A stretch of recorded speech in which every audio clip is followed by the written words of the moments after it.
학창 시절에 체육 시간이 있잖아요. 체육 시간에 특히 여름에 땀을 뻘뻘 흘리고 교실로 들어오면 그 앞에 앉은 친구 옷에 보면 땀이 식으면서 그 아이 옷에 하얗게 소금줄이 가는 게 보입니다. 그래서 때로는 신기해서 한번 찍어서 맛도 본 적도 있습니다. 근데 그 땀이 식으면 그 아이, 특별히 검은 옷에 그 하얀 줄이 가고 했다라고 하는 것은 우리 몸에 염화나트륨이 있다는 거죠. 소금이 있다는 말입니다. 그래서 찾아봤더니 보통 70kg의 그러니까 성인들에게 함유되어 있는 체내에 있는 소금 양이 한 320g 정도 된다고 합니다. 그러니까는 한 컵 반 정도의 소금이 우리 안에 있대요. 그래서 왜 소금이 있어야 하는가? 다시 한번 봤더니 그 소금이 아마 우리 체내에서 삼투압을 역할을 하는 것 같아요. 그래서 그런 삼투압의 조절 작용으로 우리 세포의 수분의 균형을 맞춘다고 합니다.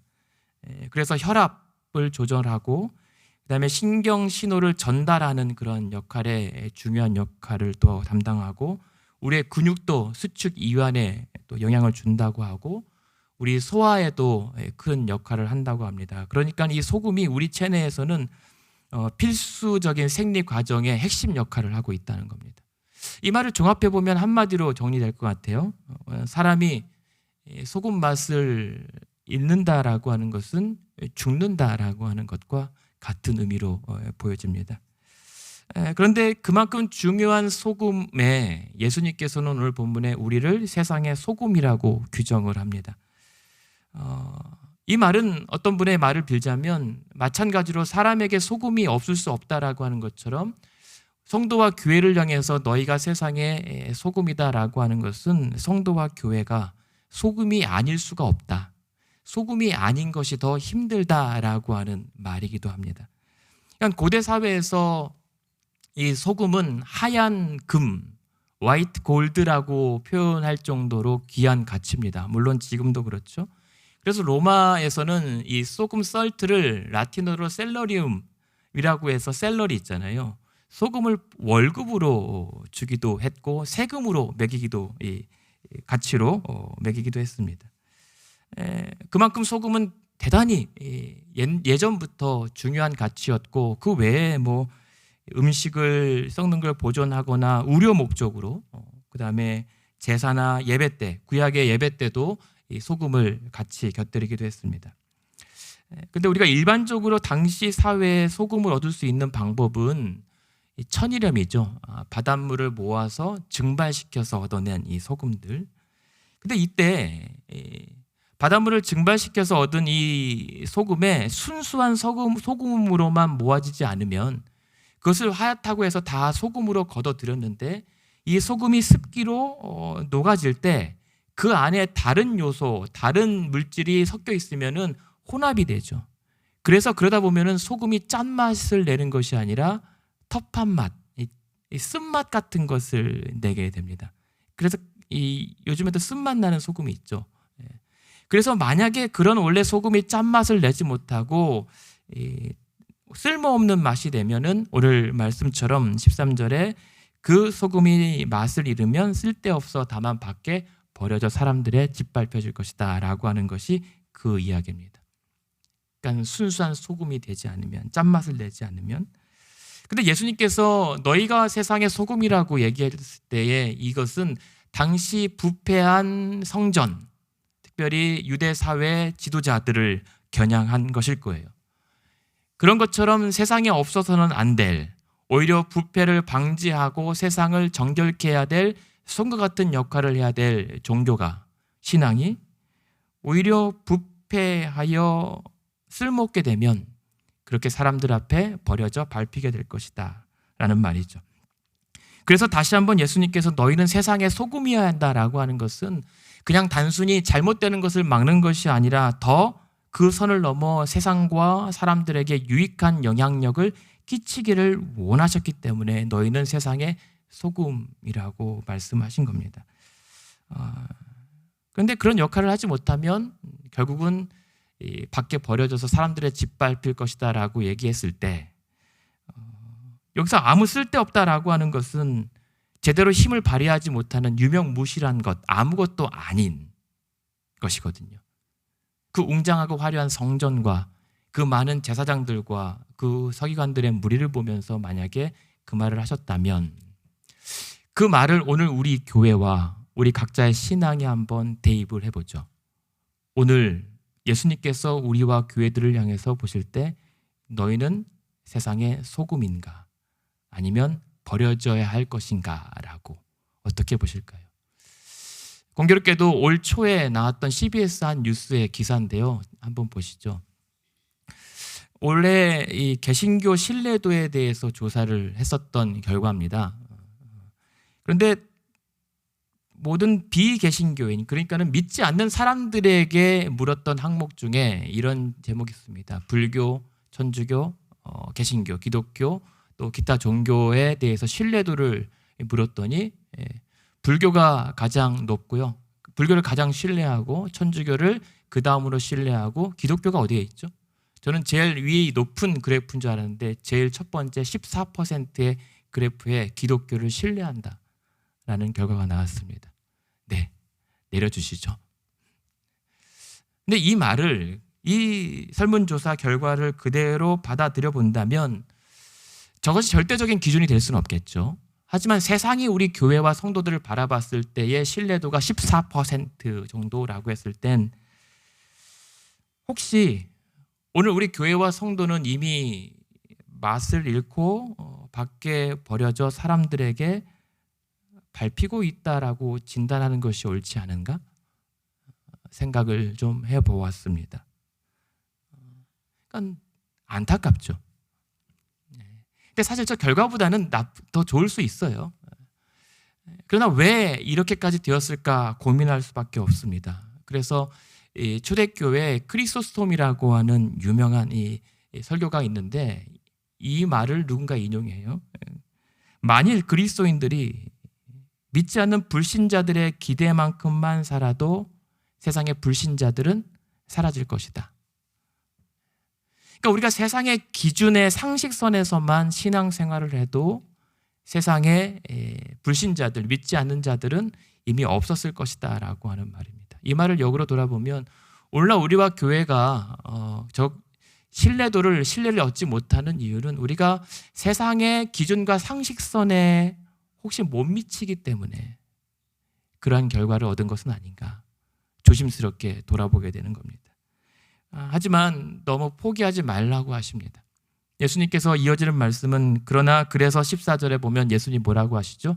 그러나 너희는 여전히 세상의 빛이 되어야 한다라고 강조하기 때문입니다. 그러니까 그 빛은 어떤 빛 같냐면 14절에 보면 이런 표현이 있어요. 너희는 세상의 빛이라 산 위에 있는 동네가 숨겨지지 못할 것이다. 산 높이 언덕에 위치한 어쩌면 아크로폴리스 같은 그런 고대 신전이 위치한 곳 혹은 예루살렘의 시온산 내 성전처럼 그 산 위에 위치한 도시, 동네는 감추고 싶어도 감추지 않는 것처럼 너희는 감출 수 없는 세상의 빛이다. 그리고 그러한 빛이어야 된다라고 말씀하시기 때문입니다. 어릴 적에 잠시 살았던 몇 년간 살았던 이 시골은 저에게는 항상 큰 좋은 기억으로 남는 장면이 몇 개 있습니다. 그 중에 어릴 적 거기 살던 시골 대부분의 지역 동네는 대체적으로 동네 중앙에 교회가 세워져 있었습니다. 그리고 그것도 언덕 위치 중앙에 딱 자리하고 있어서 배를 타고 그 동네에 들어가면 가장 먼저 보이는 것이 교회입니다. 그 교회가 얼마나 예쁘고 자랑스러운지 몰라요. 그래서 밤마다 십자가에 빨간 불이 켜지면은 그 교회 십자가 불은 그 마을의 자랑스러운 등대 역할 같은 거였어요. 그리고 새벽마다 그때는 이 찬송가를 온 마을에 스피커 있잖아요. 마이크로 연결해서 온 마을에 울려 퍼지도록 새벽 찬송을 틉니다. 근데 그 새벽마다 울렸던 그 찬송가는 적어도 그때 당시에는 안 믿는 사람들에게도 뭔가 마을의 위로 같은 것이었습니다. 믿지 않아도 그냥 찬송가만 들어도 왠지 위로가 되고 저들이 믿는 하나님이 우리도 같이 보호해 줄 것이다라고 하는 기대감을 들게 했던 거죠. 그런데 오늘날 이제는 치킨집보다 더 많다라고 하는 교회 십자가 불들은 이제 사람들의 잠을 방해하는 공해처럼 여겨지고 새벽에 우리가 크리스마스 때 새벽송이라고 하죠. 새벽에 찬송가를 부른다라고 하는 것은 이제 엄두조차 못 내는 이런 실정이 됐습니다. 하지만 그렇게 말해요. 예수님은 그 일이 왜 이렇게 되었는가? 우리가 그 세상의 빛을 15절의 말씀을 보면 등불을 켰다면 말 아래에 두지 아니하고 등경 위에 두어야 하는데 혹시 우리가 그 위에 스탠드 위에 올려놓지 않고 작은 통에다가 그 빛을 애써 가둬두기 때문은 아니겠는가? 무슨 말씀이냐면 여기에 예수님께서 말씀하셨던 등불을 켜서 등경 위에 둔다라고 하는 것은 우리가 상식적으로 높은 스탠드 위에 둬야 그 빛이 환하게 비친다라고 하는 건데 말 아래 둔다라고 하는 이 말은 뭐냐면 한 8리터, 9리터 정도의 곡식을 담는 통이에요. 작은 통이 아니라 한 이 정도 통이라고 보죠. 이 정도 통에 그 등불을 아예 덮어서 빛을 가리면 그 빛이 무슨 소용이 있겠느냐는 것이죠. 그러니까 그렇게 등경 위에 두지 않고 말 아래에 그 빛을 감추는 것은 몰상식한 거고 어리석은 짓이다라고 얘기를 이제 하는 겁니다. 그러니까 빛이라고 하는 것은 누군가를 비춰주고 누군가를 어두운 데를 밝히는 것이 빛의 역할인데 그냥 빛이라고 하지만 애써 통에 가둬두면은 그 빛은 더 이상 빛이 아닌 셈이죠. 왜 그럴까? 제가 빛을 한번 가려본 적이 있습니다. 언제였냐면 어르신들 앞에 이렇게 문자 흉내내면 안 되는데 제가 군대를 다녀왔었거든요. 군대 이야기입니다. 근데 군대에 점호 시간이 지나면 10시가 지나면 이제 이 내무반이 분산해집니다. 바빠집니다. 왜냐하면 이 부하들이 내무반원들이 빛을 가려요. 창문과 문틈으로 새어나는 빛을 막기 위해서 담요로 모든 소포로 빛을 갑니다. 왜 그러냐면 10시 넘어서 TV를 봐야 되기 때문에 몰래 내무반에서 TV 빛이 새어나가는 것을 막기 위해서 담요로 덮고요. 그게 완전히 빛을 못 가려요. 그래서 밖에 보초서는 그 친구에게 망 잘 보라고 감시까지 시킵니다. 그렇게 보고 싶었던 TV, 드라마. 근데 그것은 무엇입니까? 한때는 추억일 수 있지만 사실은 규정에 어긋난 것을 가리기 위한 시도였던 것입니다. 빛을 가린다라고 하는 것은 아무리 애써 미화해도 그것은 어리석은 짓이라고 말씀드리고 싶은 거예요. 그러면서 뭘 우리가 생각해 보게 오냐면 교회가 혹시 그러한 모양새 아니겠는가? 내 신앙이 혹시 그러고 있는 것은 아닌가? 의도치 않게 우리는 이 세상에 비춰야 될 이 빛을 의도치 않게 가리거나 감추고 있는 것은 아닌가? 125 미러키 애비뉴 이 언덕에 위치한 우리 교회, 그야말로 어떻게 보면 산 위에 있는 동네라고 할 수 있는 이 교회가 혹시 빛이라고 자처하면서 오히려 주변을 어둡게 하고 있는 것은 아닌가? 혹은 나는 교회에서만 빛이 나고 당장 돌아가서 내 가정, 내 친구들, 내 이웃과 직장과 사회에서는 오히려 주변을 어둡게 만들어 버리는 것은 아닌가? 이 부분을 우리는 이 예수님의 말씀 앞에 다른 바울도 모세도 아닌 예수님께서 직접 우리에게 너희는 세상에 비치어야 한다라고 하는 말씀에 우리는 귀담아 고민해야 되는 거죠. 최근에 흥미로운 책 제목을 봤어요. 교회는 죽었다. 근데 흥미로운 것은 뭐냐면 교회는 죽었다 이어지는 그 부제목이 뭐냐면 그래서 교회여 영원하라 하는 말이에요. 아니 교회는 죽었다면서 교회가 어떻게 영원할 수가 있죠? 그 말은 그 책의 의도는 그거더라고요. 독일 교회에 지금 기독교 인구가 절반 이하로 떨어지는 이 현실을 개탄하면서 그러나 그 현실을 우리가 다시 타개할 수 있는 방법은 과거 영광에 사로잡혀 있는 이 콘스탄티누스적 교회 개념에서 벗어나서 장차 소수가 되는 것을 두려워하지 않을 수 있는 미래 교회에만 희망이 있다라고 하는 역설적인 표현입니다. 사실 기도하게 돼요. 그리고 우리가 함께 기도해야 합니다. 저는 이렇게 기도합니다. 주여, 우리를 교회로부터 꺼내주소서. 주님, 우리를 우리라는 우리 안에 가둬두지 않게 하여 주시옵소서. 어떻게 들릴지 모르겠습니다만 저는 그것이 우리 교회가 그리고 우리 각자의 신앙이 세상의 빛과 소금을 회복할 수 있는 길이라고 저는 생각합니다. 그렇다면 우리가 의도치 않게 우리 안에 우리를 가둔다는 것, 우리가 그 빛을 감춘다라고 하는 것은 어떤 상황일까 궁금해집니다. 그러던 상황에서 그 랭던 길키라고 하는 분이 지은 산둥수용소라고 하는 책의 한 장면이 생각이 났어요. 산둥수용소라고 하는 이 책은 뭐냐면 2차 대전 1940년대에 중국 산둥 지역에 있었던 수용소에 서양인들, 그때 나가 있었던 서양인들 2,000명이 이 수용을 당하게 됩니다. 일본에 의해서. 근데 이때 서양인 중에는 사회 지도층 그리고 지식인들이 많았고 카톨릭 사제들 그리고 개신교 선교사들과 개신교인들이 그 안에 다 섞여 있었습니다. 근데 그 당시 그 모든 다양한 사람들이 그 수용소 안에 생활에 적응해 나가는 모습을 회고한 책이에요. 그런데 그 중에 대목 중에 그 개신교인들의 한계와 그 모순이 참 인상 깊었습니다. 어떤 장면인가 하면 수용소 공간이 점점 부족해져요. 아이들도 많아지고 또 사람들도 조금씩 늘어나고. 그래서 그 리더가 그때 당시에 유명했던 선교사님 부부에게 찾아가서 협조를 구합니다. 이 공간이 조금 협소해지는데 선교사님께서 좀 도와줄 수 있겠냐고. 그래서 환하게 웃으면서 이 선교사 부부가 답합니다. 기도해보겠노라고. 그래서 그 리더는 역시 선교사님께서 기도하신다고 하니까는 잘 되겠구나라고 했는데 바로 그 다음에 이어지는 답은 기도해봤는데 아무래도 도와주기 어렵다라고 하는 답변이었습니다. 그래서 많이 실망을 해요. 그러면서 어떤 그 수용소에 설교를 담당한 분은 이렇게 요구까지 합니다.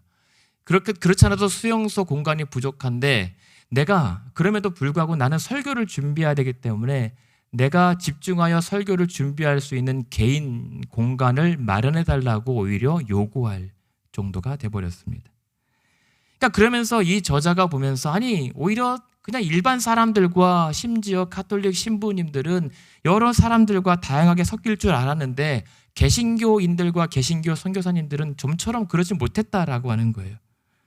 그리고 적어도 이 개신교인들은 겉으로는 물리적으로 사람들을 거부하지는 않았지만 정신적으로는 사람들을 거부하면서 남은 자 사상을 가지고 자기들끼리는 똘똘 뭉쳐갔다는 말을 하게 됩니다.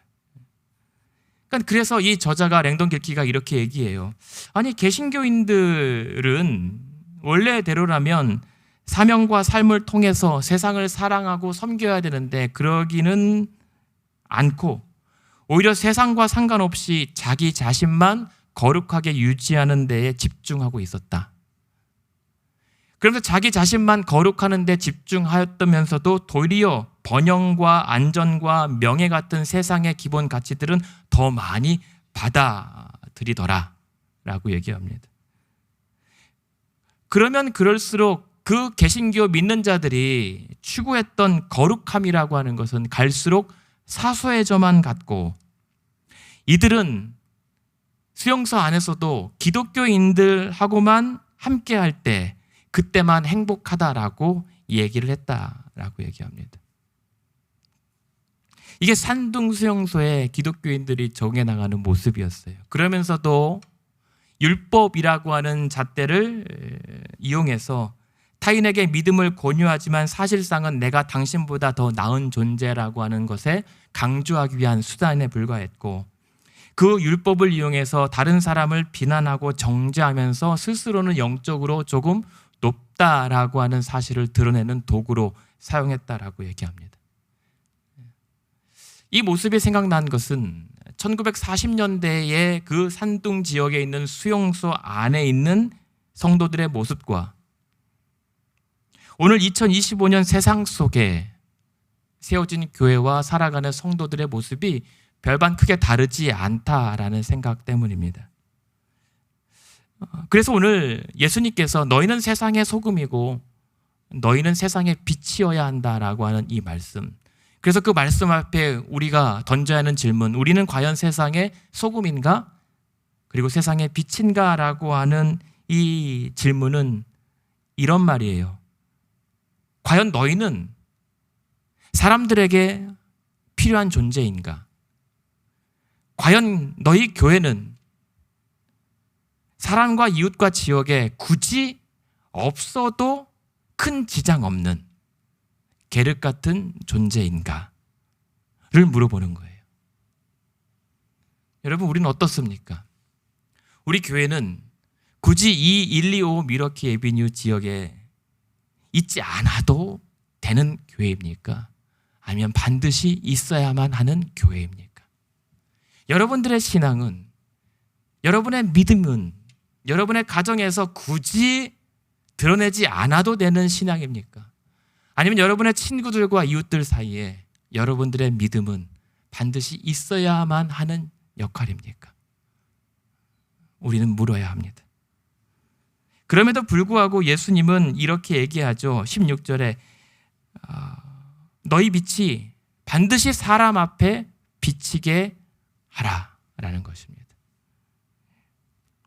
답답하죠. 우리도 세상의 소금이길 원하고 우리도 세상에 비치길 원합니다. 그래서 자처한데 잘 안 돼요. 대체 그 잃어버린 맛과 사라진 빛을 회복하기 위해서는, 짠맛을 내고 그 빛을 드러내기 위해서는 우리가 어떻게 해야 되는가? 예수님은 감사하게도 그 답을 주세요. 16절 한번 같이 읽어볼까요? 16절 시작. 이같이 너희 빛이 사람 앞에 비치게 하여 그들로 너희 착한 행실을 보고 하늘에 계신 너희 아버지께 영광을 돌리게 하라. 아멘. 그러니까 우리가 그 소금의 짠맛을 찾고 그 세상의 그 어둠을 밝히는 빛의 역할을 회복하기 위해서는 어디 별천지 가서 뭔가를 다른 것을 하라고 하지 않고 한 가지입니다. 착한 행실. 그리고 하나님 아버지께 영광을 돌리려거든 어떠한 대단한 사역이 아니라 그 착한 행실을 보고 하늘에 계신 너희 아버지께 영광을 돌리게 하라는 겁니다. 그게 우리의 짠맛과 우리의 빛을 회복하는 방법이래요. 착한 행실. 그러니까 예수님은, 성경은 우리에게 복잡한 걸 요구하지 않습니다. 단순하고 명확한 걸 원하십니다. 거창한 대의 명분이 아니어도 우리의 소소한 일상에서 그저 착하게만 살아도, 아니 상식만 지켜도, 그 기본만 행하여도 그것을 보고 하나님 아버지께 영광을 돌릴 수 있다라고 말씀하세요. 얼마나 다행입니까? 근데 그 착한 행실이라는 게 뭐예요? 예를 들면 마가복음 9장에 보면 이 소금을 비유해서 너희는 형제간에 서로 소금을 두고 형제와 화목하라라고 하기예요. 소금의 언약 같은 거죠. 변치 않는 소금을 통해서 약속하는 겁니다. 근데 그것은 뭐예요? 형제와 화목하는 것.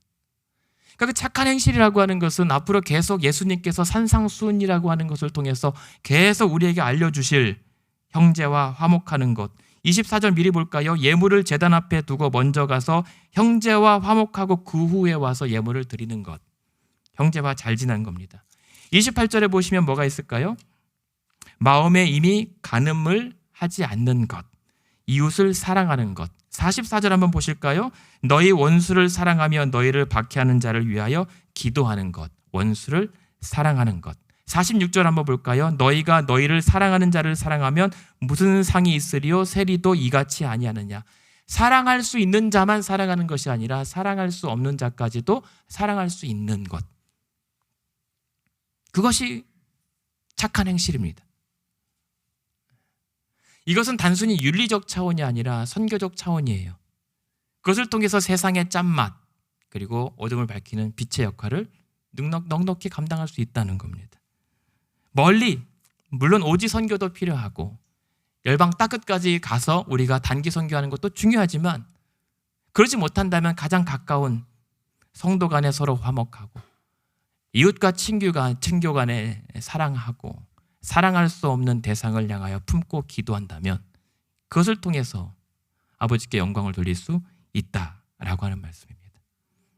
그것은 다시 강조하지만 예수님께서 직접 하신 말씀이에요. 다른 분도 아닌.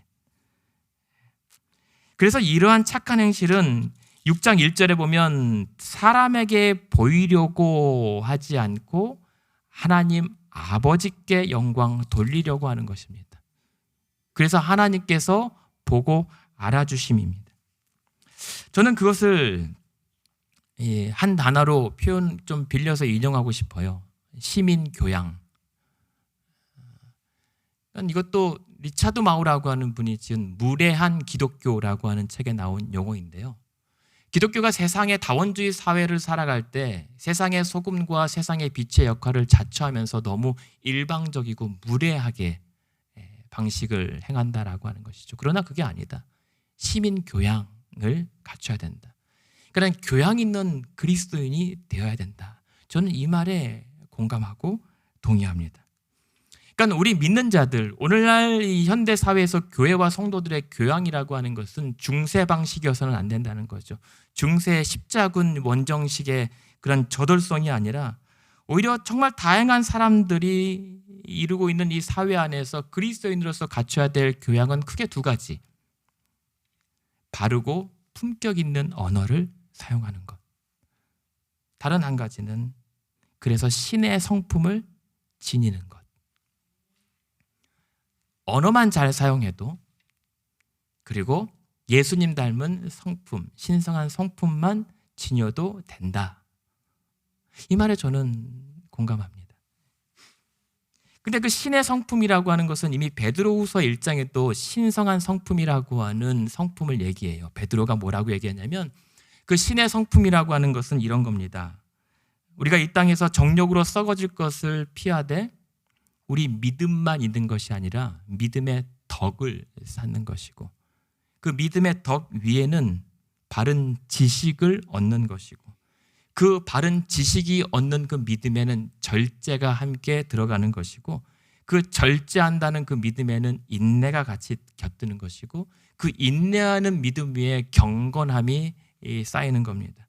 그리고 그 경건함이 내 안에서 멈추는 것이 아니라 그 경건에 형제 우애를 다하고 그 형제 우애에 사랑을 더해가는 것이 신의 성품, 신성한 성도들의 인품이라고 얘기를 합니다. 저는 그 두 가지만 성도 간의 바른 언어를 사용하고 그런 신의 성품을 소유하기만 해도 절반 이상은 착한 행실로 하늘의 아버지께 영광을 올려드리며 사는 교회와 성도가 될 수 있다고 믿습니다.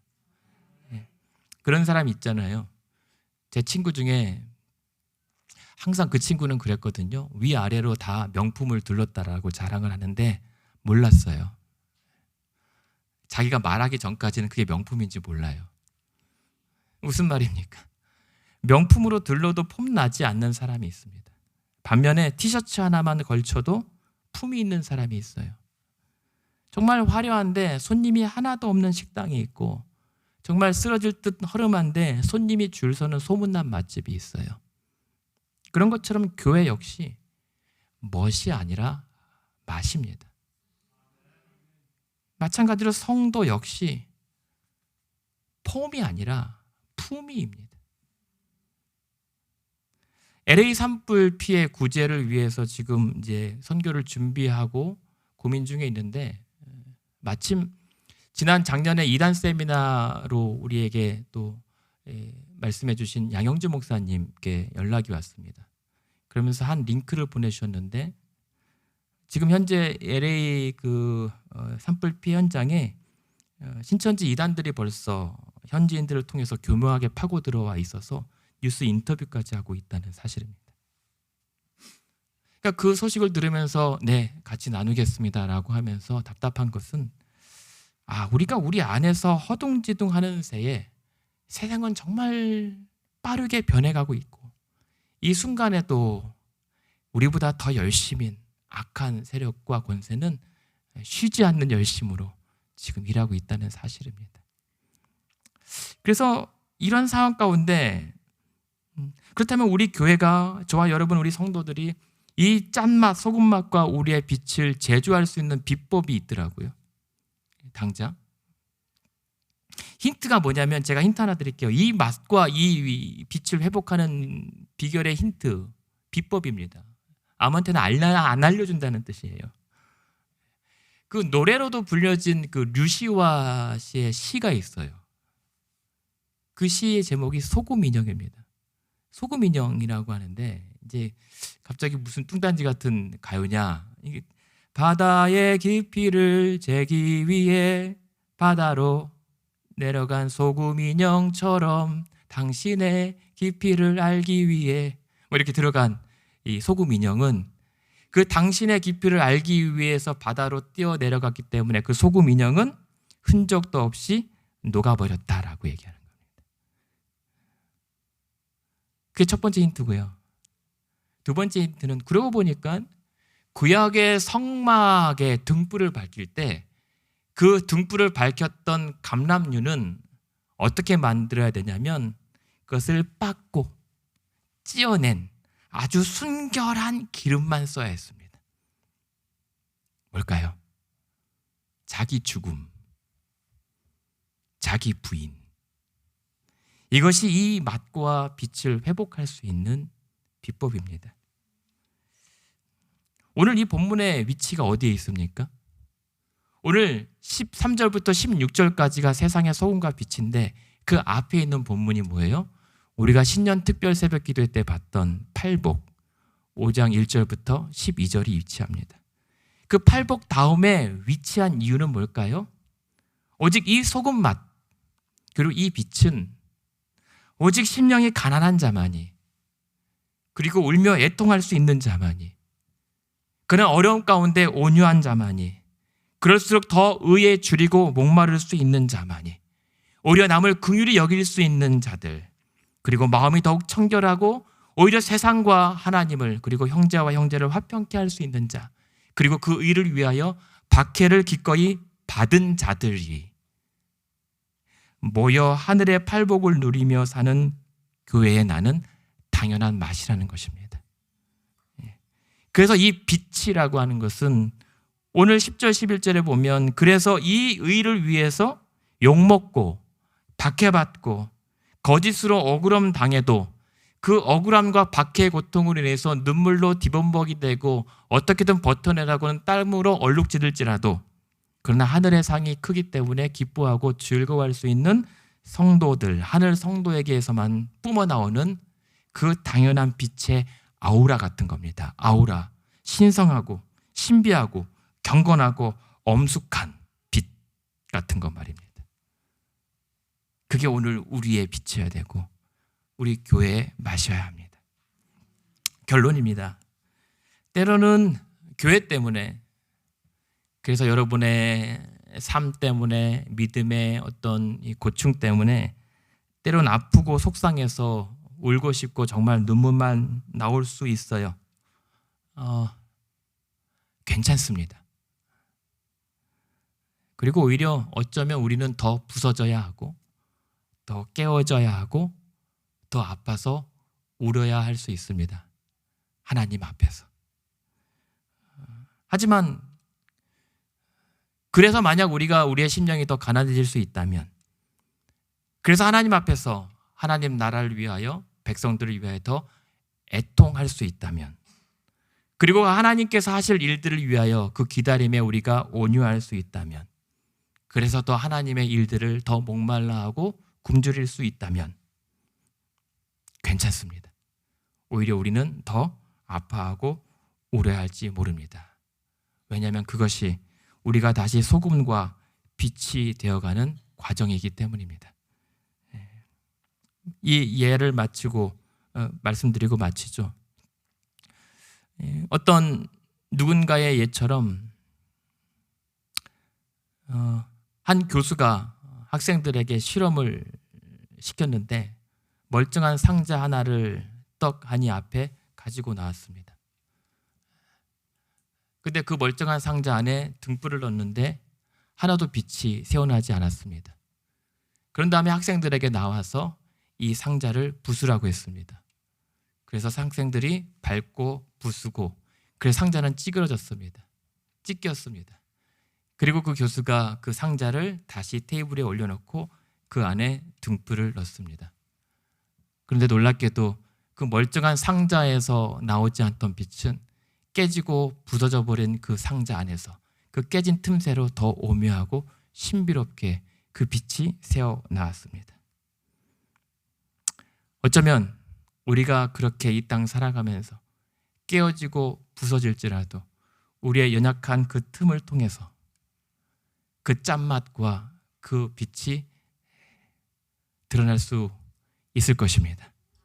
대신 그러한 우리를 통해서 나야 할 맛은 우리 교회의 맛이 아닌 천국의 맛이 나야 하고, 우리의 빛이 아닌 오직 그리스도의 빛만 새어 나와야 할 것입니다. 그렇게 올해 저와 여러분의 각자의 신앙이, 그리고 우리 교회가 사회 안에서도 그렇고 직장 안에서도 그렇고 사업의 관계자를 만날 때도 그렇고 가깝게는 내 친구, 그리고 내 이웃집, 남편과 아내, 부모와 자녀, 그리고 우리 교회 안 성도와 성도들 안에서 제대로 짠맛 내는 소금 교회가 되길 바라고, 이런 답답한 지경의 세상의 어둠을 밝혀줄 수 있는 빛의 성도들 되기를 오늘 예수님의 이름을 빌어 대신 간곡히 부탁하고 축원드립니다.